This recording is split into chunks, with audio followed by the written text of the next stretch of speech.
Hello guys, I am Satyam and you are here on our one and all channel Satyam Ideal Learning. And today we will be discussing about a new topic and a very nice topic of adolescence. So this is our topic. At the very first, I am giving some introduction before adolescence. Okay. So, growth after the birth of a baby is divided into three stages. Okay. Now, what are these three stages? First is infancy, second is childhood, and the third is adolescence.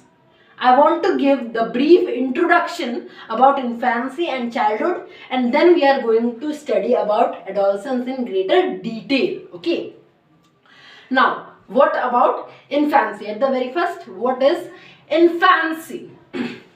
So, the first 2 years of a baby's life is that years that in that years a baby learn to sit. That is a very rapid growth. In those years, in those 2 years, there is very rapid growth. A baby learn how to sit, how to stand, how to speak. Okay, so these are the things that a baby learn in the first 2 years. Okay. Now we are going to study about childhood. Now what is childhood? So the next 10 years is about childhood. So first 2 years about infancy and the next 10 years is about childhood. At that time there is physical and mental growth of an individual. Okay, so there is physical and mental growth. So infancy was the first phase. At that time there is a very rapid growth. Now the second phase is coming, which is adolescence. Why I am telling it is second phase? Because this second phase is that phase in which there is a very rapid growth. So at the very first phase, infancy, there is rapid growth, and then comes childhood, and then the third one, which is adolescence, is the second phase in which there is very rapid growth. It is between 13 to 18 years.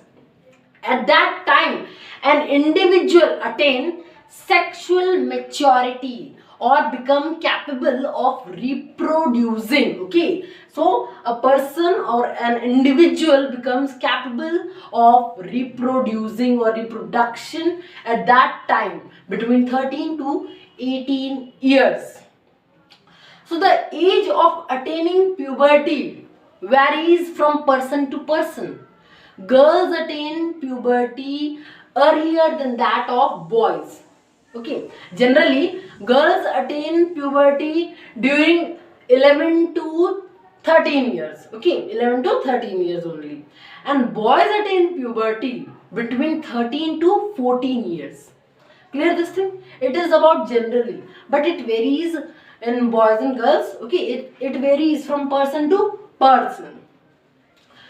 Now we are coming on the notes which I have written, which I have made for you.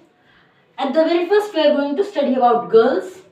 See, puberty is marked by starting of menstruation.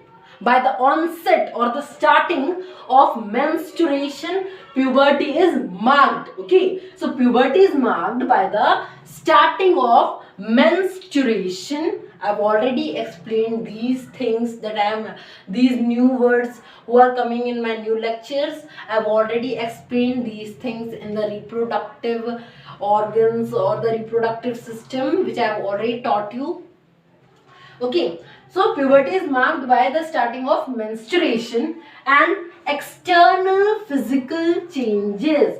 External physical changes like the enlargement of enlargement of breast in the and the hairs in the armpits and the pubic region. Now what is pubic region? So pubic region is in between the abdomen and thigh. In between abdomen and thigh there is a region which is called pubic region. So in girls, the external changes which occur is enlargement of breast and the hairs in the armpits and in the pubic region, and their pelvic girdle also enlarges. Okay, so their pelvic girdles also enlarge, widens up. It widens up. Their pelvic girdle also widens up. And pelvic girdle is the hip bone. Remember this thing. Clear? Like increased fat deposition, and there is increased fat deposition under hips and thighs. Now see, uterus also grows in size. Uterus also grows in size, and the other reproductive organs also matures. So uterus also grows in size in this phase, and other reproductive organs of the female also matures. These changes that I have told you, these all changes in girls takes place under the influence of female sex hormones. Now what are female sex hormones?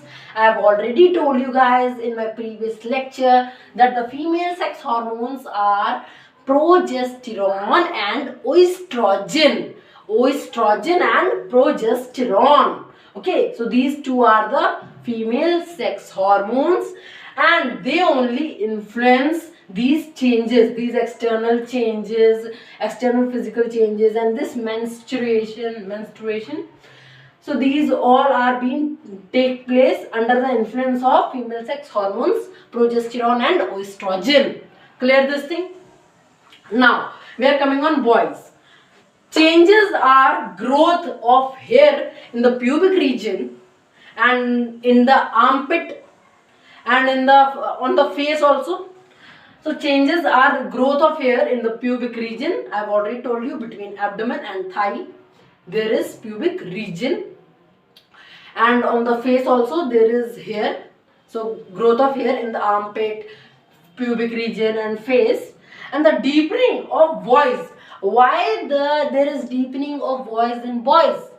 Because of the enlargement of larynx. You already know guys, larynx is the voice box, and when this larynx enlarges up, or when there is an enlargement of larynx, then there is deepening of voice.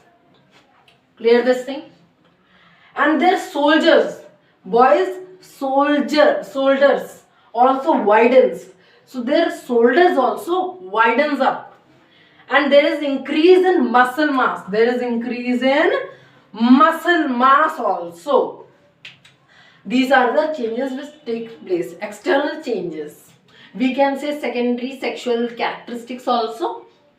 Now see, penis and scrotum enlarges, and testes release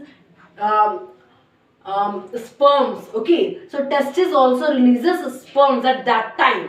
So penis and scrotum enlarges up, and the testis also releases sperm.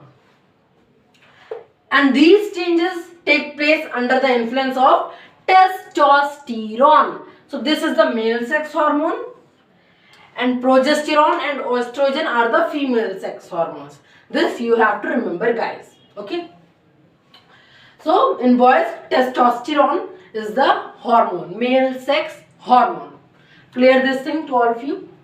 Now see, adolescence is not only about attaining of sexual maturity or increase in growth or weight.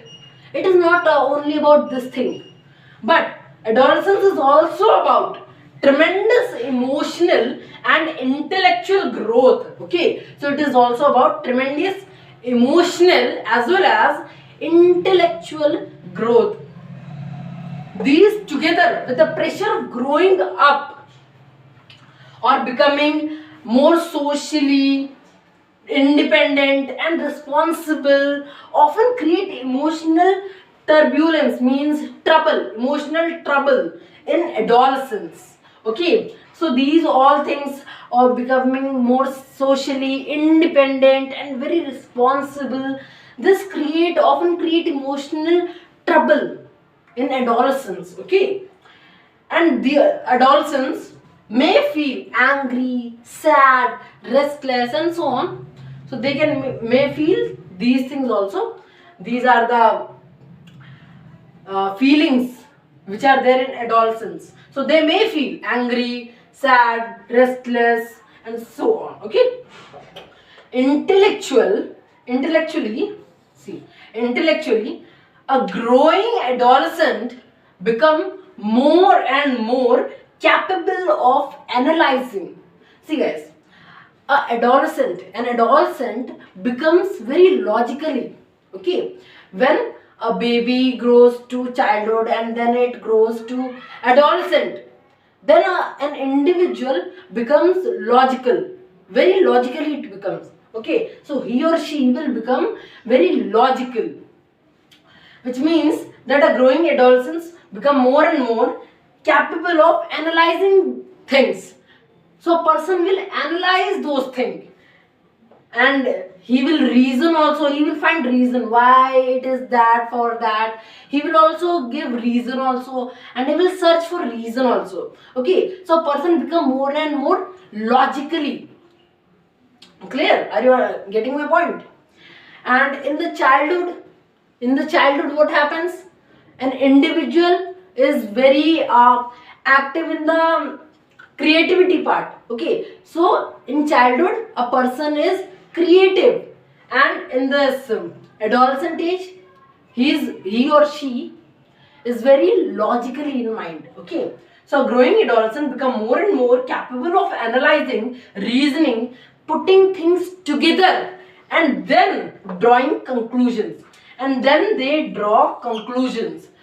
So adolescent become more and more logical, they think very logically, and they reason also, and they put things together, and then they draw the conclusions. I think this must be clear to all of you guys about the adolescence. Full topic I have explained to you very nicely. Let me know in the comment section. Okay, so thank you guys. Bye bye. We'll meet in the next time.